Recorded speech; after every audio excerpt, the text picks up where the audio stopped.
So anyway, let's get cracking. My name's Nick Oldham, and I'm a partner specialising in construction engineering risks within our insurance disputes practice. I was going to say ably assisted, but that's not true. Alannah Williams, a senior associate, and Neusha Mazaher, an associate, have done all the work for this. So I'm assisting them. Today, we're going to look at insurers' liability for defective workmanship in the context of construction PI policies. We're going to look at two exclusion clauses, and then we'll discuss the 1974 Court of Appeal decision in Wayne Tank and how that deals with insured and excluded risks.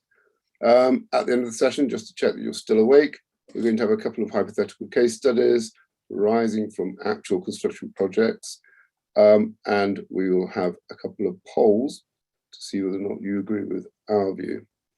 One small piece of housekeeping is that the session is recorded, and whilst you have the delight of being able to see me, I'm afraid I can't see you.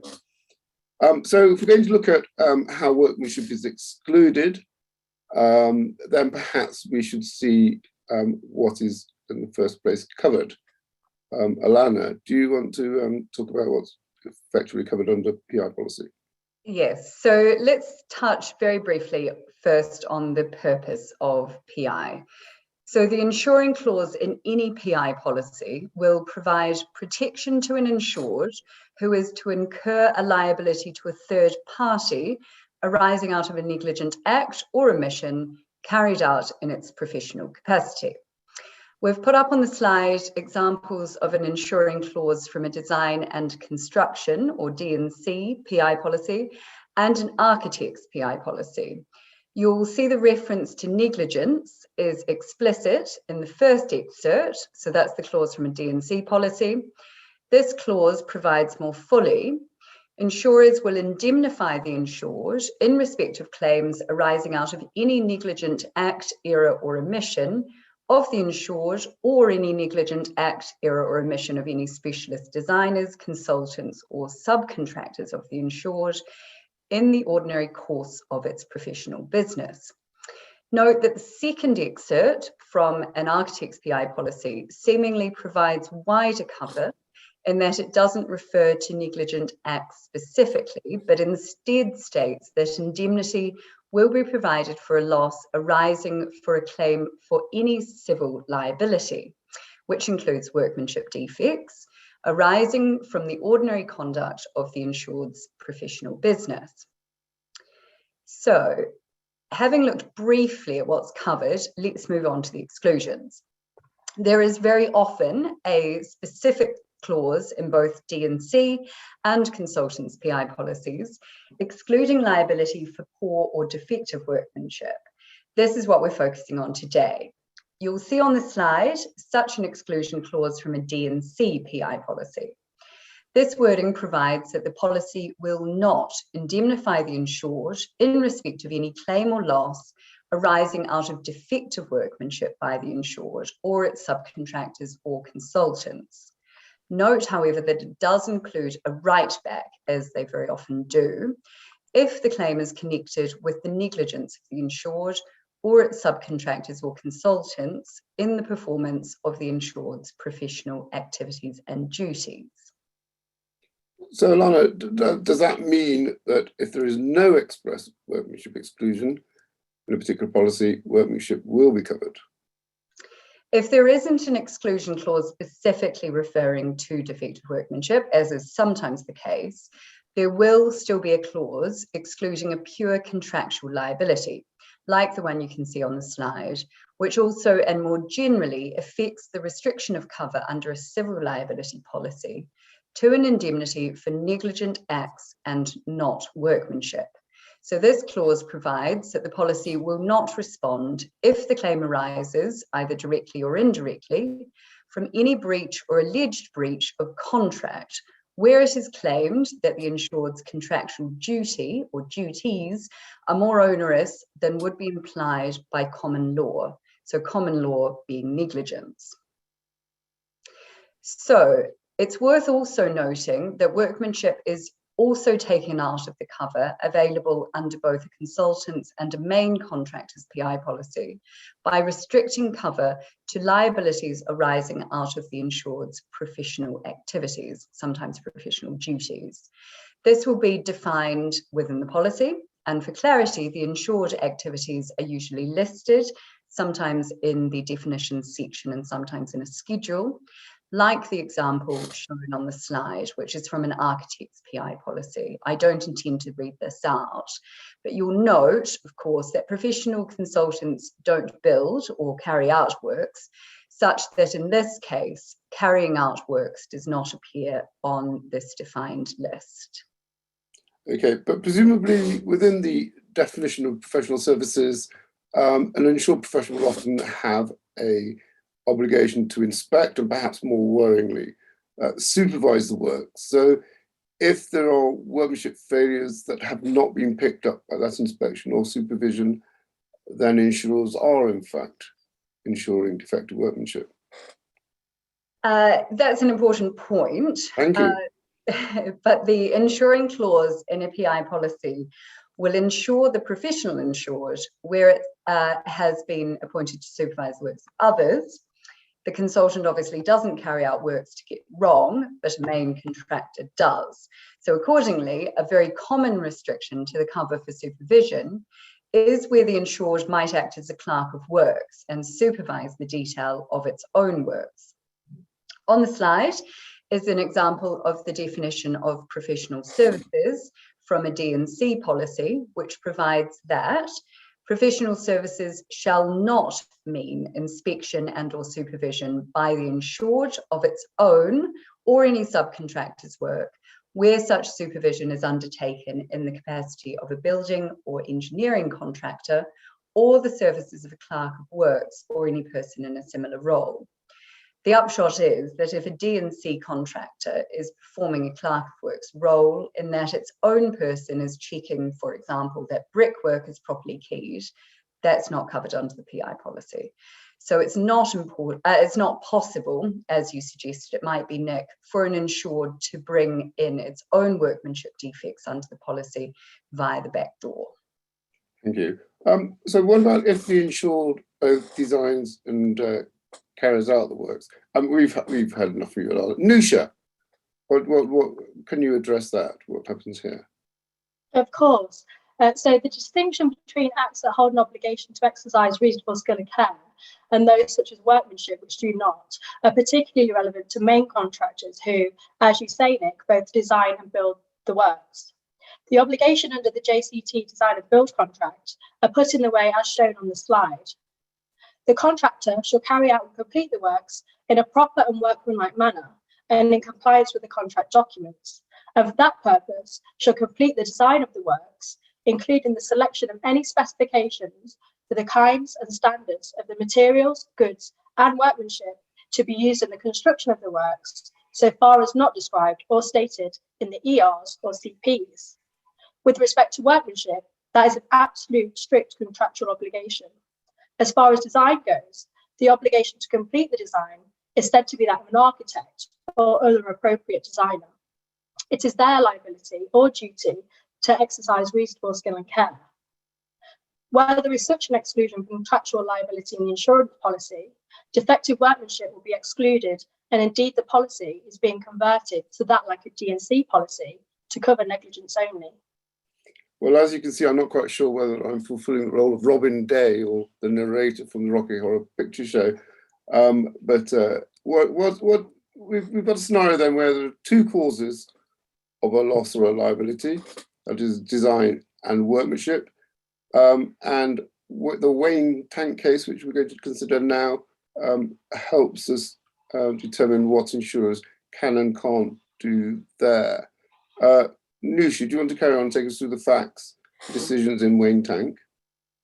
Sure. So the insured Wayne Tank entered into a contract to design and install storage tanks in a plasticine factory. Hot liquid wax was to be pumped into the tanks along pipes which are to be capable of being heated to keep the wax in a liquid state.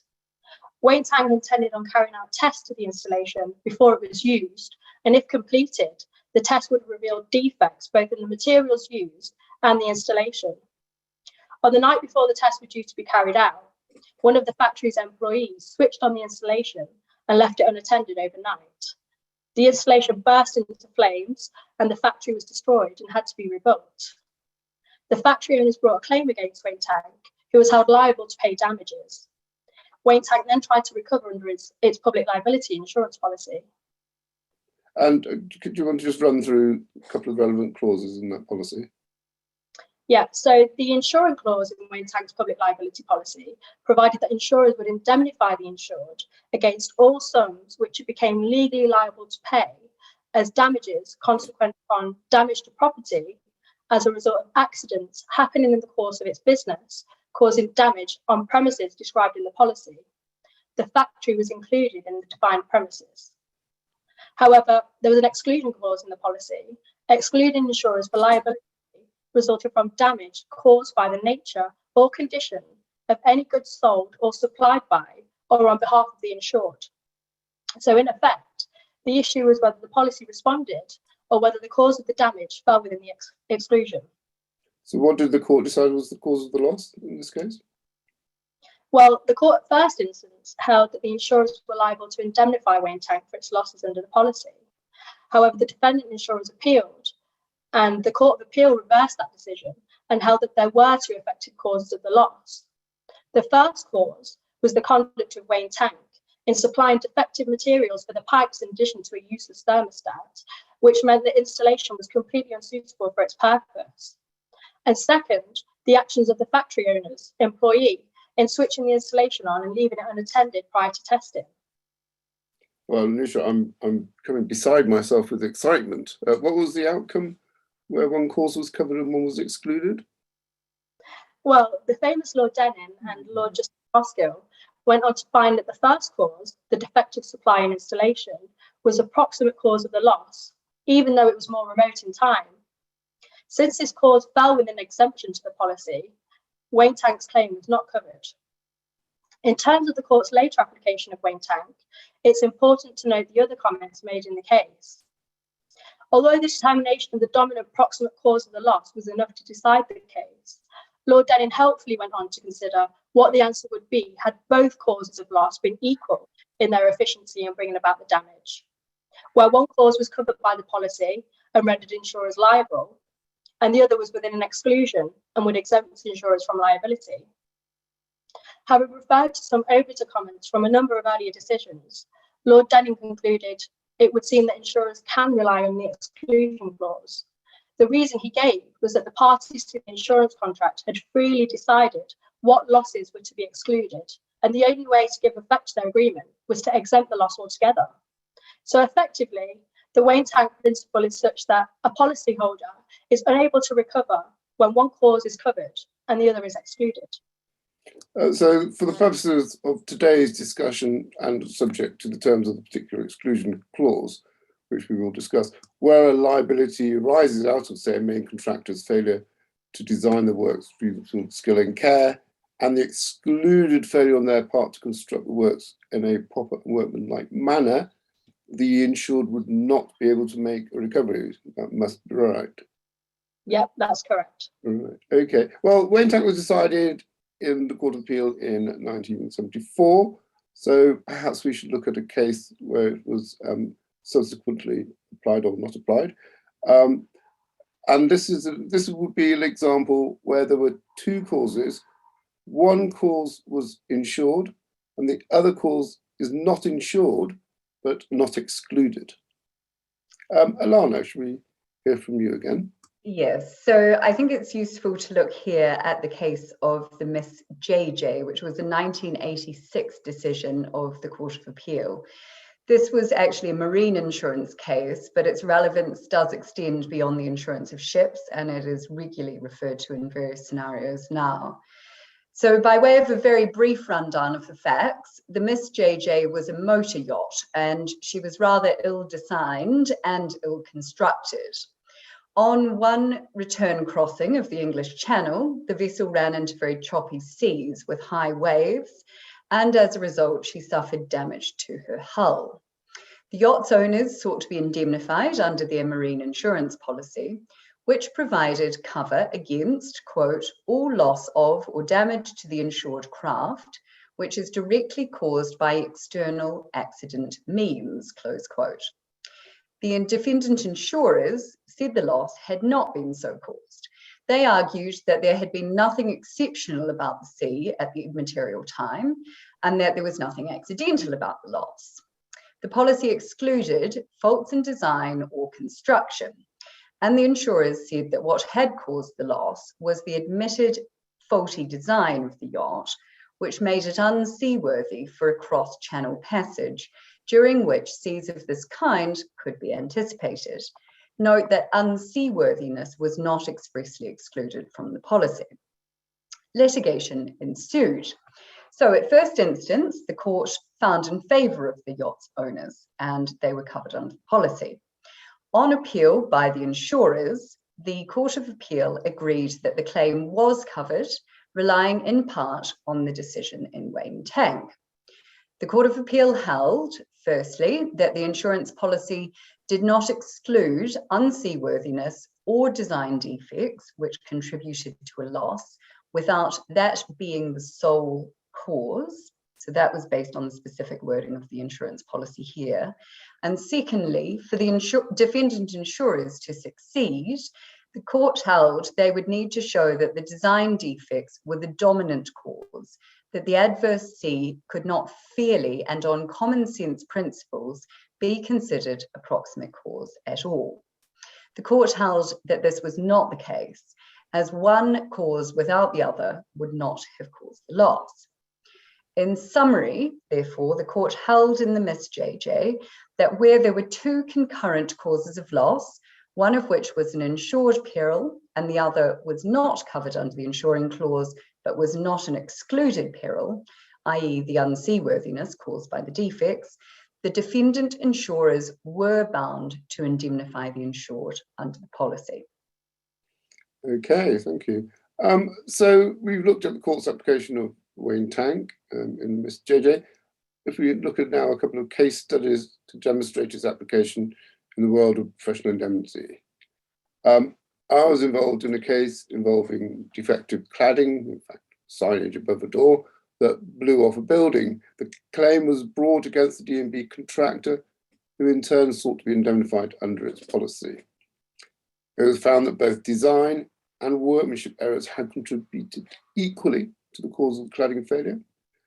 The cladding expert said that the design was inadequate because the spacing of the fixings was too distant to secure the signage. However, the contractor's application of the fixings was such that even if the spacings had been correct, that would not have held up the signage in high winds. So even if there had been an adequate design, the cladding would have failed due to defective workmanship. For the purposes of this exercise, can we ignore arguments around intervening acts? So the design failing was an insured negligent omission. The workmanship failing was problematic in two regards. First, a breach of a strict contractual liability to carry out works in a workmanlike manner, and that fell within the contractual exclusion under the PI policy. And second, claims arising from poor workmanship were specifically excluded. So the contractor could be found liable on either or just one cause of action, even though the loss is the same. So we put two questions, which I think will come up on the screen, and this is where we check that you were awake and have been listening, and we'd like you to participate. So I think you should be able to indicate a yes or no. Oh, there we are.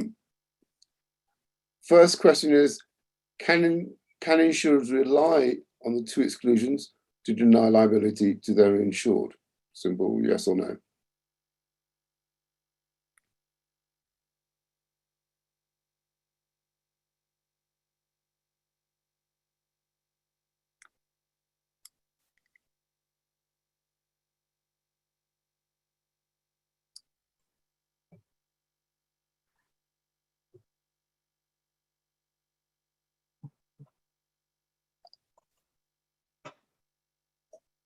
Ooh. Most people thought that they could not rely, as you can see there. The second question is, if the policy covers defective design, and there is no mention of workmanship in the exclusions, is the claim covered? Yes or no? Again, please vote using the poll.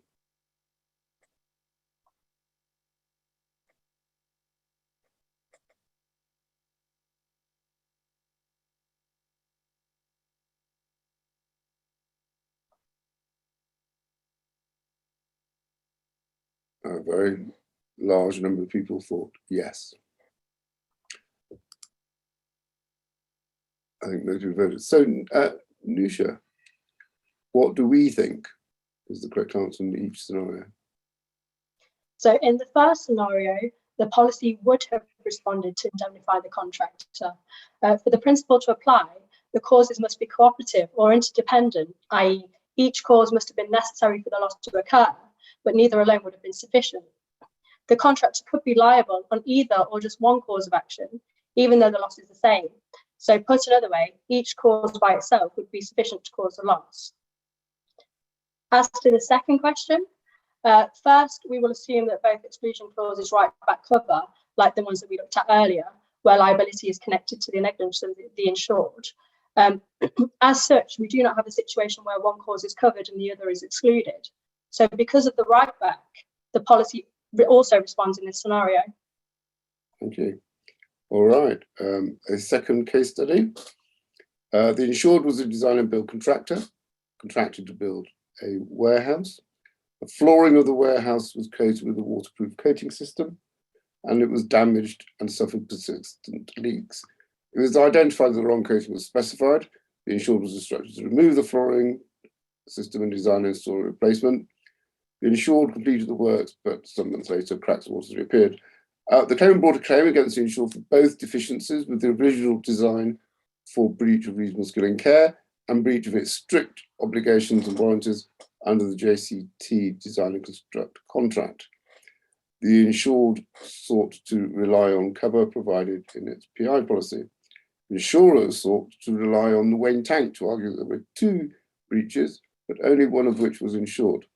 The negligent design was covered, but the breach of strict obligations and warranties was excluded. So one more poll and one question this time.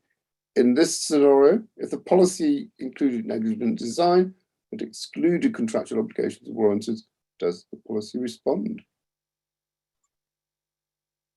Again, please vote using.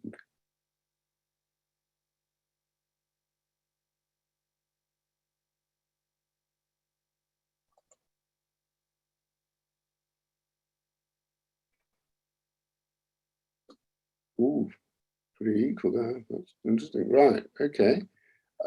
So, Neusha, what did we think? It was a close call on that one, but in the scenario, Nick, the policy would respond again.